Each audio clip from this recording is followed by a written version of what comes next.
So, found another trail called Sperry Wash. Look at this rock.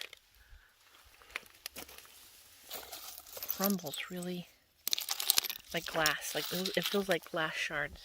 And it's that sharp too. Extremely sharp edges and tips on these rocks. Yeah.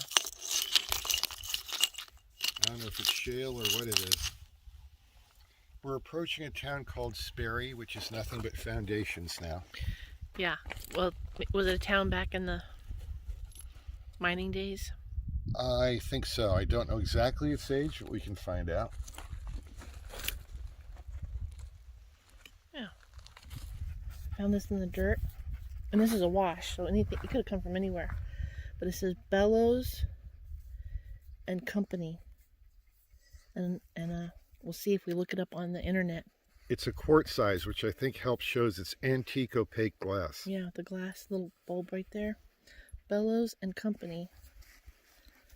It says I want to say 7 or 2.5 quarts. No bottles hardly say quarts on it anymore. No, they like don't. Liters or something. Or like fluid that, ounces. So I'll have to look that up. We will. And I'll put it back in the dirt.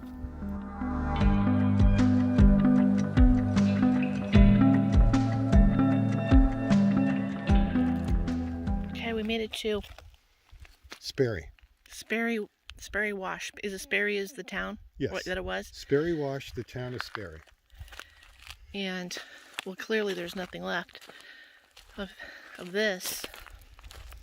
But, over here, we came across this hole. Probably where they caught their water. But if you fell in there now, you'd be in trouble. But I guess you could shimmy your way out of this pipe. And this pipe is really strong. But you just had to be a good climber to get out of that hole. Would you believe the train used to come by Yeah, here? the train used to come. come. Where the road is, the dirt road, that used to be the train in 1905. And we've only gone 4 miles on this. About 4 miles, Rob? 4 miles. We were gonna go for the rest of the 28 miles. Yes, 28 But the miles. road, I don't know if you can make it out, but it's like this. It's really you could probably walk faster than you could go on this road. Beyond washboard. Yeah, it's beyond washboard. It actually has, what do you call them, swallows? Yeah. In skiing, it's like that, and just rocks everywhere. So all that's left now is tons of glass that people use to keep their food in, and these old cans. This is the roughest road I've been on since I-5 near Sacramento. This old, we call it a mason jar. Yeah.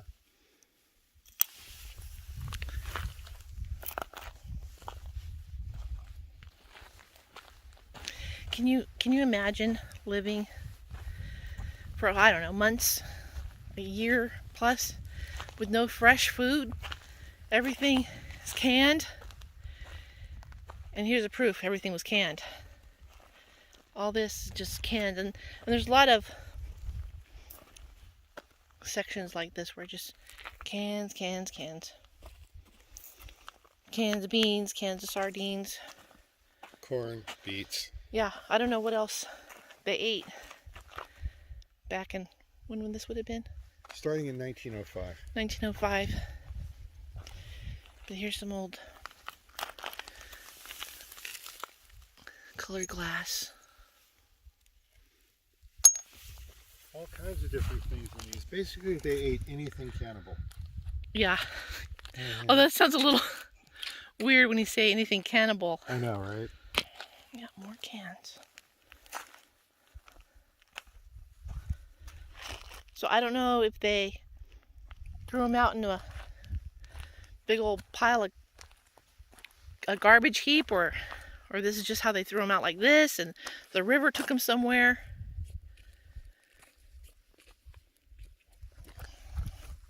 But I would say Sperry is a wash.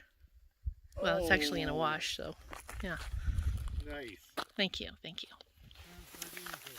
And here's something I was trying to show at night, but it didn't really come up in the camera, but you can hear that. Those are little tiny cactus that just come out of the ground that are just kind of all over. That's why I'm not letting Killian run around between these little cacti, the glass, and the rusty cans. It's probably not a good idea, right? Right.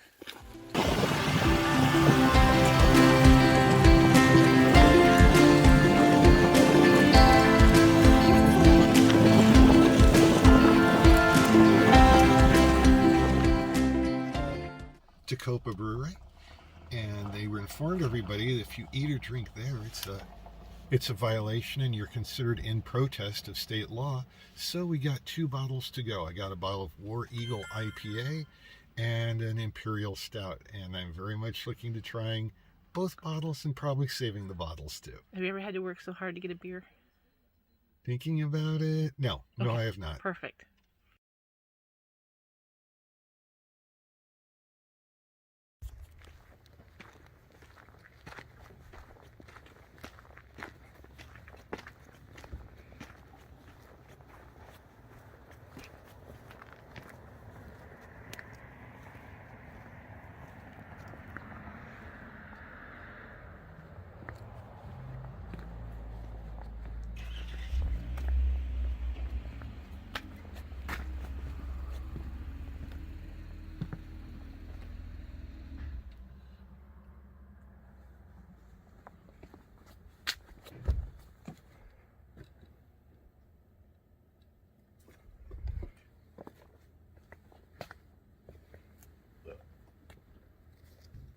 Tacoma, California. This is I don't know how many people here live here, 5, and there are 2 breweries in the middle of the desert here. This one says steaks and beer, and looks like Rob found a couple beers. And there's a strange moat right down there. They're not open at the moment. Oh. Yeah, but it's this building, it's the last door on the left, that's the entrance to the brewery. Are they open like on weekends? Are they open mostly on weekends? Okay, you got some more, huh? Well, that's cool. Oh, 3 this time. Are they from here? Hmm? Actually? All right, so you couldn't get the Death Valley beer because they're No. closed because of COVID? Exactly. But you will remember these beers, even though you've had these sort of beers before. I've had this one, but this one I haven't. Okay. So you'll remember all that you went through to get these beers, even though they're not Death Valley beers. All right.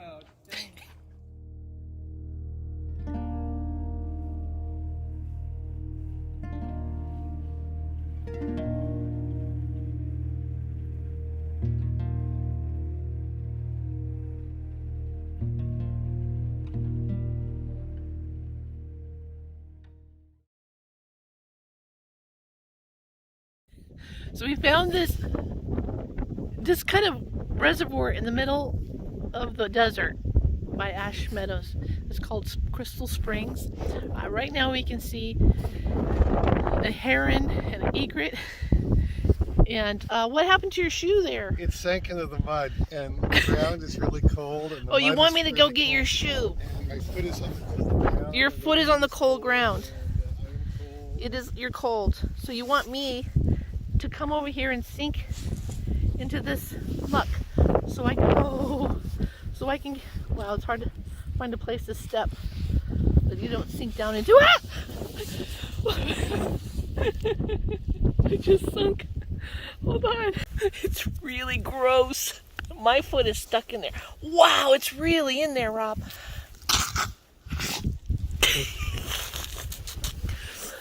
Ugh. Okay. Well, I'm a goner. I don't know even how I'm going to get out of this. I think my shoe's going to be gone because it's really, really bad. I wonder if it's good for you. I hope so. Oh yeah, didn't it say something about parasites? In the water, I don't know about the mud. Okay, let's see. Hold on. Oh. Easy, try to work your foot out. Yeah, I'm with trying the to. shoe board. Pull real hard. Yeah, give me a bullet. Oh my god, oh wait. Maybe it's time to put down. Okay, Megan insists I film her getting out of the quicksand. She's pulling her leg out.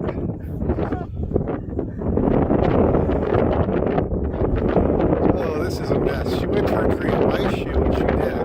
But now her foot, shoe, and leg are in the sand. Hey, she got that shoe intact. Shoe in... No shoe. Is there a shoe? There's a shoe. She got it out with the shoe.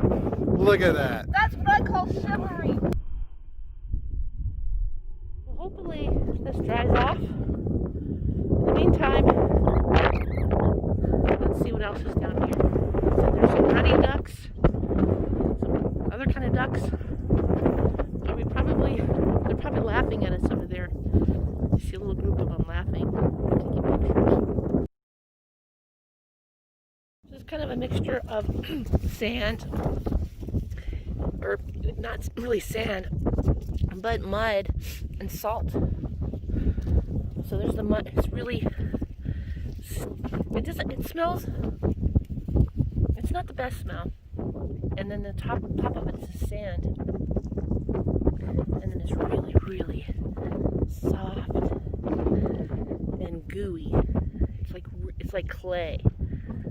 But I don't know what stuff's in there. But it's pretty cool.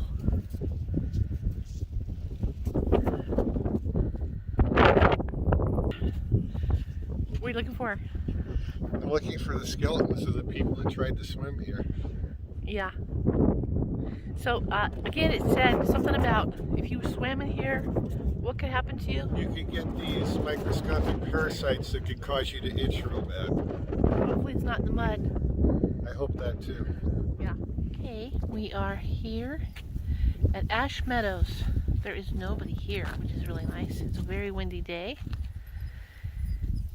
And here is the, what would you call this, Rob? An aquifer?